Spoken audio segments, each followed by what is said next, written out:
እህቴ መጥቷል እኮ እዚህ መጥቷል። አየሁት። እንደገና የሆቴል ሊያጨልም እንዴ? ኬት ያገኘኝ እንዴ? አሁን ምንድነው የማደርገው? ኤደን ከልብ የምታፈቅራት ከሆነ ራስን ቀይር። እኔን ተወኝ እባክህን ካሌብ። ይህንን የደስታ ዓለም አትንጠቀኝ። በፈለግከው ነገር ልትቀጣኝ ትችላለህ። ከፈለግክም ግደለኝ፣ ግን በህይወት እያለሁ ሄዱን እንዳትነካብኝ። አንተ ብቻ እሷን በመውሰድ አትጣኝ እባክህን። ማን መስሎሽ ነው በዚህ ልክ የፈራሽው? አይ ማንም አይደለም። ምን ነው የኔ ልጅ? በቲና ጉዳይ ነው? ማን ነው የቆለፈብኝ? ኧረ ክፈቱልኝ! ኧረ ሰው ያለሽ ዲ ማን ነው የዘጋብኝ? እሺ ቆይ ከኔ ምንድን ነው የምትፈልጉት? ኧረ በእናታችሁ እንዴ! ሄዱ ጨዋታችንን ማቆም ይኖርብናል። ለምን? በቃ ማቆም ይኖርብናል። ሰላም እየሰጠኝ አይደል? ደግሞ ይህንን በማድረጋችን ማንም ተጠቃሚ ይሆናል። ልክ ነህ ካሌብ።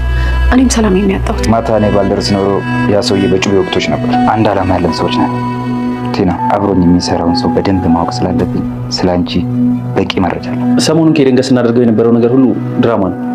እኔና እሷ ተነጋግረን ቲናና ዳንኤልን ለማናደድ በእነሱ መንገድ ለመሄድ አስበን። እኔ ከአንቺ የምፈልገው ነገር አለ። አንቺ ደግሞ በምትኩ በጣም የሚያስፈልግሽን ነገር ትነግሪኛለሽ፣ አደርግልሻለሁ ማለት ነው። ስለዚህ ትረጅኛለሽ፣ እረዳሻለሁ። ምንድነው እንዳደርግልኝ የምትፈልገው እንዴ? ትሁት? አዎ ትሁት፣ በእጄ እንድታስገቢልኝ እፈልጋለሁ። ሌላ ጥያቄ አልፈልግም።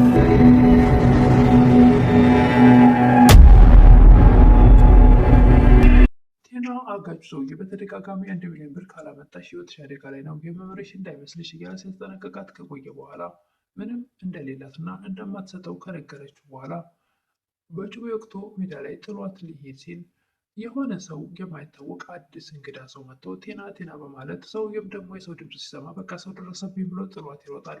ይህ ሰው ደግሞ ትሁትን የሚፈልግ ነው። ይች ልጅ በእጅ አስገቢልኝ። ትሁትም አጋጣሚ እቃ ልትገዛ ወደ ሱቅ ወጥታ ስለነበር ይህን ሰው ታየዋለች። በፍርሃት እየተንቀጠቀጠች ወደ ቤት ተመልሳ ሩጣ መጣ። ለእህቷ ደውላ እህቴ እዚህ ድረስ መጣ እኮ በድጋሚ ህይወቴን ሊያመሰቃቀለው ነው እያለች ለእህቷ ስትናገር ነበር። ትሁትም በዚህ ሰውዬ ምክንያት ከዛ ከክፍለ ሀገር መጣ እነ ካሌብ ቤት የገባች ይመስላል። እንዴት ስታገኘኝ፣ እንዴት ሊያገኘኝ፣ እንዴት ደረሰብኝ፣ ያለሁበትን ቦታ እያለች እህቷን እያወራች እየተንቀጠቀጠች ነበር። ሰውየው ምንም አይነት ጥያቄ እንዳትጠይቅኝ ልጅቷን ብቻ በእጅ አስገቢልኝ እያለ ነበር ለቴና። ሰላም ጤና ይስጥልኝ ውድና የተከበራችሁ በመላው ዓለም ያላችሁ ኢትዮጵያውያን ናችሁ። እግዚአብሔር ይመስገን ደህና ነኝ። የግፈኛው ሚስትና የሰራተኛው ፍጥጫ ወይም ደግሞ ትሁት ድራማ ክፍል 50ን አብረን እናያለን። የባለፈው ክፍል አጋቹ ሰውዬ በተደጋጋሚ 1 ሚሊዮን ብር ካላመጣሽ እያለ እያስጨነቃት ወይም እየተከታተላት ነበር። እሷ ምንም አይነት ገንዘብ እንደሌላት እና ወይ ደግሞ እንዲቀንስላት ትንሽ አስተያየት እንዲያደርግላት ከነገረች በኋላ እሱ በፍጹም ይሄ ሊሆን አይችልም በማለት በስተመጨረሻ ሲከታተላ ከቆየ በኋላ በጩቤ ወቅቷት ጥሏት ሜዳ ላይ ሊሄድ ሲል ከየት መጣ ሳይባል የሆነ ሰው ቴና ቴና ይላል። ሰውየውም አጋቹ በቃ ሰው ደረሰብኝ በማለት ጥሏት ይሮጣል። ይሄ ሰውዬም ደግሞ ትሁትን የሚፈልግ ሰው ነው። የቴናን ህይወት ግን ከሞት ታድጎላታል። ትሁትም ቴና ቤት ውስጥ ስላላደረች ተጨንቃ ነበረ። አባዬ ቴና እኮ ቤት ውስጥ አላደረችም፣ በቤት እኮ ወጥታ አድራ አታውቅም እያለች ስትጨናነቅ አባባ እንዲህ ምን አስጨነቀሽ አንቺ እያሏት ነበረ። አባባም ልብሽ ምን ያክል ቅንና መልካም እንደሆነ ታውቂያለሽ አይደለ እያሏት ነበር። ምናልባት ሰሞኑን የሰማይ ስበር የሚያክል ሰውዬ ሲከታተላ ስለነበረ ነው የጨነቀኝ እያለች ነበር ትሁት። እና ዝም ብለን ቁጭ ማለት አለብን እያለች ነበር ትሁት። አባባም ቴና እኮ የራሷን ጉድጓድ ራሷ ናት የቆፈረችው፣ ልጄ አትጨናነቂ እያሏት ነበር ትሁትን። ደግሞ ቴና በጣም ብልጥ ናት፣ እሷ ከገባችበት ጉድጓድ እንዴት መውጣት እንዳለባት ራሷ ጠንቅቃ ታውቃለች እያሏት ነበር አባባ ለትሁት። ዳኒ ኤደንን እባክሽ ይቅርታ አድርግልኝ፣ በትናንትናው ማንነት ይፈርድሽ፣ እንደዚህ አታርጊኝ እያለች ነበር። ኤደንም ከአንዴም ሁለቴ ይቅር ብያለሁ፣ ከዚህ በኋላ ግን አንተን ይቅር የሚል ልብ የለኝም እያለችው ነበር። ኤደንም ከካሌብ ጋር ፊት ለፊትህ እየሆነ የነበረውን አይተሃል አይደል እያለችው ነበር። ኤዱ እባክሽ ይህን ነገር አትጨርሽው፣ ይህንን ነገር መስማት አልፈልግም፣ ይህን ነገር እኔ አላመንኩበትም፣ እውነት ነው ብለሽ ልትነግሪኝ እንዳትሞክሪ እያላት ነበረ።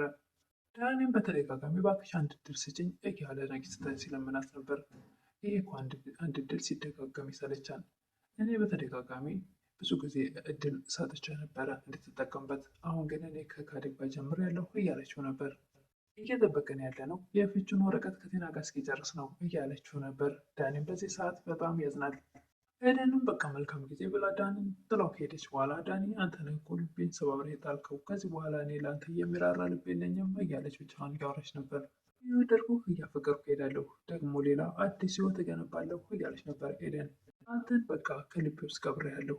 እኔ ከዚህ በላይ ለአንተ ዋጋ መክፈል የለብኝም። የማይለወጥ ሰው ለመለወጥ መታገልም ትርፉ መጋጋጥ ነው። እኔ ከዚህ በኋላ መቁሰል ይበቃኛል እያለች ኤደን የወሰነች ወይም ደግሞ ልቧ የቆረጠ ይመስላል። ትሁት ወደ ሱቅ በወጣችበት ሰዓት እሷን ፍለጋ ከክፍለ ሀገር የመጣውን ሰው ታየዋለች። በጣም በድንጋጤ እግሬ አውጪኝ ብላ እየሮጠች ወደ ቤት ትመለሳለች። እንዴት ሊያገኘኝ ቻለ? እንዴትስ እንደዚህ ሊሆን ቻለ? ከዚህ ማምለጥ አለብኝ። እነሱን ከሚገላቸው እኔ ከዚህ ቤት መሄድ አለብኝ እያለች ነበር። እነሱን ከሚገላቸው እኔን ይግደለኝ እያለች ነበር ትሁት። ወደ አሁኑ ለእህቷ ደውላ እህቴ መጥቷል እኮ እዚህ ነው ያለው፣ እንደገና ህይወቴን ሊያጨልምብኝ ነው፣ እንዴትስ አገኘኝ እያለች ነበር ትሁት በፍርሃት በመንቀጥቀጥ። እሷ ስልክ እያወራችበት በነበረ ሰዓት በር ይንኳኳል። በጣም ትደነግጣለች። ሰውየው ተከታትሏት መስሎ ያንኳኳ ነበር የመሰላት። ማን ነው የሚያንኳኳው ሲሉ አባባ ኧረ አባዬ እባክህ ዝም በል ትላለች። እሳቸው ምንድነው የተፈጠረው? ምንድነው እንደዚህ የፈራሽው እያሏት ነበር። ካሌብ እና ዳኒ ካፌ ላይ ተገናኝተው ዳኒ እንዴት ነህ እያለው ነበር ካሌብ። ዳኒም እድሜ ላንተ ደህና አድርገኸኛል አመሰግናለሁ እያለው ነበር። እባክህ ግን የመዝረፍ ትተህ በቀጥታ ንገረኝ እያለው ነበር። የሰው ሚስትና ወይም ደግሞ የሰው ፍቅርና የሰው ልብ ከመዝረፍ ከኔ መዝረፍ አይሻልም እያለ ነበር ዳኒ። ካሌብም ያሉ ሲባል ሰማሽ ከባይባል ወጣሽ እያለ ሲለው ነበር። እየተረትክ መሆኑ ነው እያለ ነበር ዳኒ። እኔ እባክህ በፈለግከው ነገር ቅጠኝ፣ በኤደን ግን አትምጣብኝ እያለ ነበረ። እባክህ ልቤን አትስበረው እያለ ነበር። ካሌብም አንተ ደግሞ ስለ ልብ ስብራት ታውቃለህ እንዴ? እኔ እኮ በጣም ነው የምወዳት እባክህ ተወኝ እያለ ነበር ዳኒ። ትሰማኛለህ ዳኒ? ኤደንን ከልብ የምታፈቅራት ወይም የምትወዳት ከሆነ ራስህን ቀይር እያለው ነበር። ተወኝ እባክህ እያለው ነበር ካሌብ። እባክህ ካሌብ ዳኒ እባክህ ካሌብ እኔ በፈለግከው ነገር ቅጣኝ፣ ብትፈልግም ግደለኝ፣ ግን ደግሞ በህይወት እያለሁ ኤደን እንድትነጥቀኝ አልፈልግም እያለ ነበር ዳኒ። ዳኒ እውነት ነው ግን ከኤደን ጋር ፍቅር ጀምራችኋል እያለ ነበር ካሌብን። ካሌብን በቃ ዳኒ እኔ መሄድ ይኖርብኛል ብሎ ተነስቶ ጥሎት ይሄዳል። ኤደን ወደ እነ ካሌብ ቤት መጣ። ከካሌብ ጋር ሰላምታ ከተለዋወጡ በኋላ ካሌብን ኤደን ምንድን ነው በሀሳብ ትልጥ ብልሃል እያለችው ነበር። አዎ ስለ ዳኒ ጉዳይ እያሰብኩ ነበር እያላት ነበር ካሌብ። ምንም እባክህ ካሌብ ስለዚህ ልጅ መስማት አስጠልቶኛል፣ መልሳ አታውራልኝ፣ ይልቁን ትሁት የለችም እንዴ እያለችው ነበር። ኤደንም ተነስታ ወደ ትሁት ልትሄድ ስትል አይቆይ አንዴ ማውራት አለብን ኤደን፣ የጀመርነውን ጨዋታ ማቆም አለብን እያለ ነበር ካሌብ። ለምን እያለች ነበር ኤደን። ካሌብም ሰላም ሊሰጠኝ አልቻለም፣ ደግሞ ይህንን በማድረጋችን ማንም ተጠቃሚ ሊሆን አይችልም። ይህንም በካሌብ ሀሳብ ተስማምታ ትክክል ነህ፣ እኔም ራሴ ሰላም ይነስቶኛል፣ እነሱ ባደረጉት ጥፋት እኛም በእነሱ መንገድ መሄድ የለብንም ያለች ነበር ኤደን። ካሌብም ስለተረዳሽኝ አመሰግናለሁ ያላት ነበር። ድሮም እኮ ይሄ ነገር የትም እንደማያደርሰን አውቃለሁ፣ ለጊዜው ስላበሳጩ እኛም መልሰን እናበሳጫቸው ማለት ነው እንጂ ያለች ነበር። ቴናም ካጋቹ ሰውዬ በጁቤ ወቅቱ ሊገላት የነበረውን አድኗት ቤቱ ወስዶ ያስቀመጣት አዲሱ ሰው እሱ ስልክ ይዞ ከጠገቧ ቆም ብሎ ፊቱን አዙሮ በቆመበት ጠርሙስ አንስታ አናቱን ልትገላገለው ስትል ያያታል። እሱም ማታ እኮ ያ ሰውዬ 1 ሚሊዮን ብር አምጪ እያለ በጁቤ ወቅቱ ሊገልሽ ነበር፣ እኔ አንቺን ብሆን ኖሮ ያዳነኝን ሰው አልገልም ነበር እያላት ነበር። አጋቹም ከሚፈልገው ስልክ ከቴና ስልክ የሚፈልገውን መረጃዎች ከወሰደ በኋላ ስልኳን ይመልስላታል። እሷም እና አንቺን ብሆን ከሞት ያዳነኝን ሰው ለመግደል አልሞክርም ነበር ስላላት ቆይ አንተ ማነህ እያለችው ነበር። ይኸውልሽ ቲና አንድ ዓላማ ያለን ሰዎች ነን፣ አንቺ ግን ከፈለግሽ መሄድ ትችያለሽ፣ ይኸውልሽ ግን ደግሞ ያ 1 ሚሊዮን ብር ካላመጣሽ ይገልሻለሁ እያለች የነበረው ሰውዬ በእርግጠኝነት አሁን ስትወጪ ይገልሻል፣ አንተ ይህን ሁሉ ነገር እንደታወቅ እያለችው ነበር ቲና። ስለ አንቺ እኔ በቂ መረጃ አለኝ። ካሌብ ትሁት ወዳለችበት መጥቶ ትሁት በሚላት ሰዓት አቤት ጋሼ ትላለች። ጋሼ ብሎ ይደነግጣል። አዎ ጋሼ አሰሪ አይደለህ እንዴ? ምን ማለትሽ ነው ትሁት? እኔና አንቺ መሀል እንደዚህ አይነት ነገር ተፈጥሮ ያውቃል እንዴ? ምንሽ ነው ትሁት? ተናደሽብኛል እንዴ እያለት ነበር። እኔ ማነኝ እና አንተ ላይ የምናደደው እያለች ነበር ትሁት። ትሁት እባክሽ ሰሞኑን ከኤደን ጋር ስናደርግ የነበረው ነገር ሁሉ ድራማ ነው። እኔና ኤደን ተነጋግረን ቲናና ዳኒን ለማበሳጨት ወይም ደግሞ ለማናደድ ያደረግነው ነገር ነው። እነሱ በሄዱበት መንገድ ለመሄድ አስበን ነበር። አሁን ግን ሁሉም ነገር ትተነዋል፣ በቃ እንደማያስፈልግ ተረድተናል እያላት ነበር ለትሁት። ትሁትም ይሄን ነገር እኮ ለእኔ ማስረዳት አይጠበቅብህም፣ የፈለግከውን ነገር ማድረግ መብት ነው። መናገር ካለብህ ግን ለዳኒ ብትነግረው ጥሩ ነው፣ ኤደንን በጣም ስለሚወዳት ልቡ እንዳይሰበር እያለች ነበር ትሁት። ካሌብም እሺ ይላል። እሺ ስላልከኝ አመሰግናለሁ ጋሼ ትለዋለች። ትሁትም ካሌብ ካወጣ በኋላ ያ ሁሉ ነገር ውሸት ነበር ማለት ነው እያለች ፈገግ ትላለች። ዳኒም ወደ እነ ካሌብ ቤት ተመልሶ ስለመጣ አባባ ቲና ወደ ቤት እንዳልመጣች እና ስልክ እንዲደውልላት ያደርጋሉ። ስልኩ አይነሳም ይላል ዳኒ። እና የት ሄዳ ይሆን ይች ልጅ ይላሉ አባባ። እኛ የትስ ብትሄድ ምን አገባን? አታየውም ቤቱ ሰላም እንዳገኘ እያለ ነበር ዳኒ። በሱስ ልክ ነህ፣ ግን ይች ልጅን ያላምናትም የሆነ ያሰበችው ነገር ከሌለ ስልኳን አዘጋም ነበር። ዳኒም አባዬ አሁን እኮ እሷ ምንም ነገር ማድረግ አቅም የላትም እያለ ነበር። አይ የኔ ልጅ የቴናን አቅም አንተ አላወቅከውም፣ ቴና ገና ውስጧ የተደበቀ ወሬ ይወጣል እያሉ ነበር አባባ። ዳኒም ከዚህ በላይ ወሬነት እያለ ነበር። አዎ የኔ ልጅ አሁን እኮ የሆነ ቦታ ተደብቃ ሁላችንንም እንዴት ማጥፋት እንዳለባት እያሴረች ይሆናል። ዳኒም እኔ ግን ያን አጋች የያዛት ይመስለኛል እያለ ነበረ። አባባም እንደዛ ከሆነ አንተ እሱ ማግኘት አለብህ እያሉት ነበረ። እኛ ከፈለገ ግደላት ምን አገባን እያለ ነበር ዳኒ።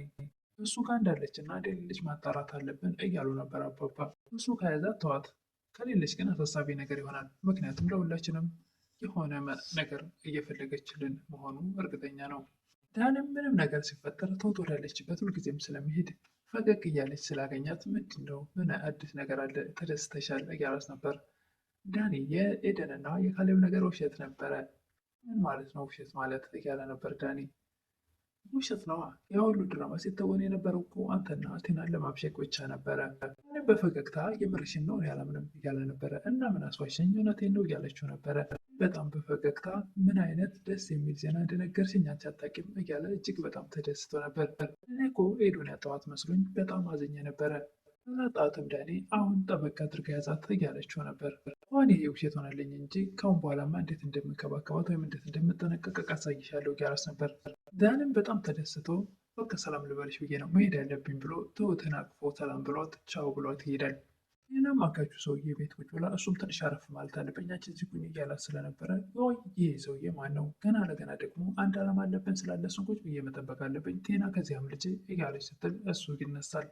ያቸውም አሁን አንቺ እኔ ትረጃለሽ እኔ አንቺን እረዳሻለሁ እያላት ነበር። ምንድን ነው ልረዳ የምችለው? ምንድን ነው የምትረዳኝ?